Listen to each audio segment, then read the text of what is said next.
scolaire en chiffres, nombre d'élèves 4 millions, nombre d'enseignants 106 000, établissements 21 448, un déficit en personnel enseignant important, des dizaines de milliers de salles de classe et de tables-bancs qui font défaut, une liste longue et noire.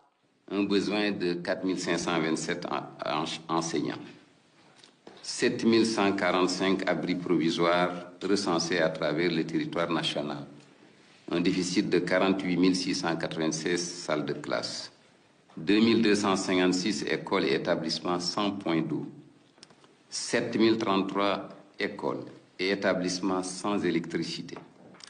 Également, 409 789 élèves du préscolaire et de l'élémentaire sans acte de naissance. Pour ces manquements divers et conséquents, le Premier ministre condamne avant tout. Quand j'ai vu les statistiques tout à l'heure en termes d'abris provisoires, d'écoles sans électricité, etc., j'ai été particulièrement heurté. Parce que des gens dans ce pays, à eux seuls, ont pris des choses qui auraient pu régler ces questions. À eux seuls, une seule personne, je dis. C'est inadmissible et c'est à la limite des crimes qui ont été commis. Ça, c'est valable pour l'école, c'est valable pour la santé, tous les secteurs sociaux de base. C'est que les gens ont pu commettre en termes de forfait de gestion auraient pu régler largement ces questions.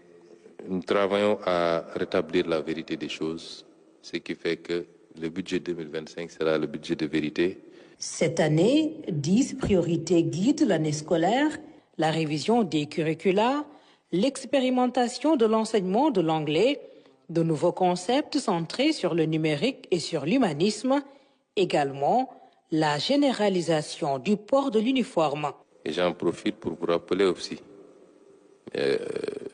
qu'il est indispensable, au-delà de ces uniformes, que l'État veille à éradiquer toute forme de discrimination portant sur des élèves relativement à des ports vestimentaires.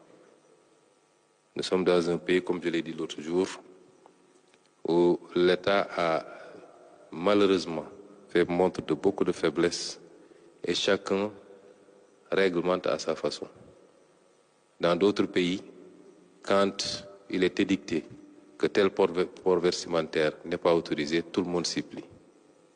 En République, ça marche comme ça. Et je vous exhorte à nous présenter un arrêté le plus rapidement possible qui réglemente définitivement cette question, de sorte qu'aucun élève ne puisse être discriminé sur cette base et qui sera appliqué par toutes les écoles, y compris les écoles dites étrangères. Elles sont en terre sénégalaise. Il n'y a que les représentations diplomatiques qui sont considérées comme terre étrangère. Elles appliqueront ce que le Sénégal aura décidé.